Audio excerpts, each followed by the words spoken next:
The onion fields of western Idaho spawned one of Idaho's greatest and most beloved politicians. But who got him into farming? Well, my dad, I had 4 siblings and 2 sisters, 2 brothers, and he got us out doing farm chores as soon as we could walk. And I remember at 6 years old, I was digging up wireworms out of lettuce. After a stint in the service, Phil Batt rolled up his sleeves and started a farm of his own.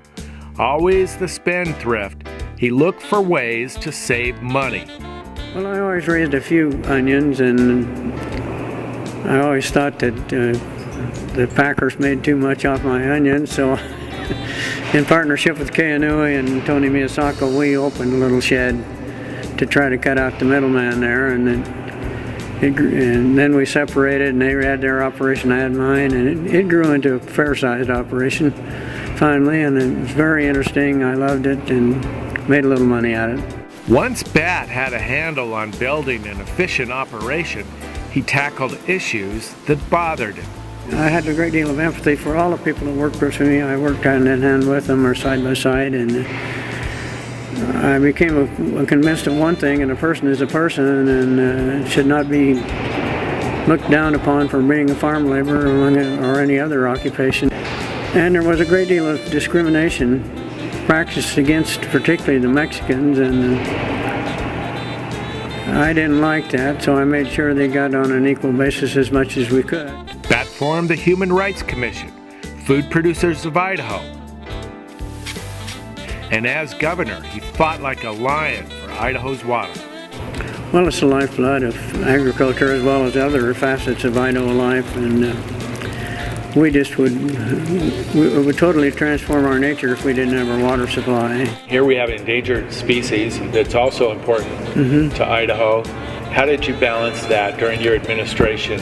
Well, we had to make sure that there was some scientific basis for other uses of the water, and I don't think it's ever been demonstrated that if it took all Idaho's water, it would do much for the species, so we argued on that basis.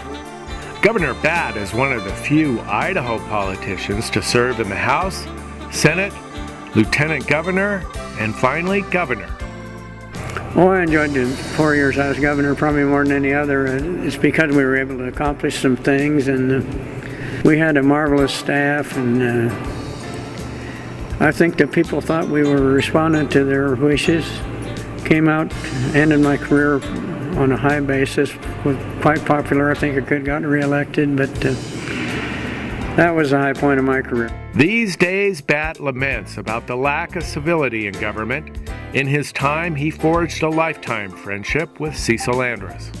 That is a very good friendship, which I'm very proud of. We were not the only ones to develop teamwork and friendship across the aisle. It was very common in those days. I mean, we'd argue like heck in the daytime, go maybe have a cool one in the evening and talk things over, and there was an amazing difference in the way we treated each other in those days, not only in the legislature but everywhere, but most striking in the legislature, people really had respect for each other, argued things on a reasonable basis, came to proper conclusions for Idaho. And this son of Idaho is a published author, jazz musician, poet, and an Idaho treasure. But what does the icon do in his free time? Still play a little music whenever I can. I love it. Phil Batt, in 2010, recipient of the Governor's Award for Excellence in Agriculture for Lifetime Achievement.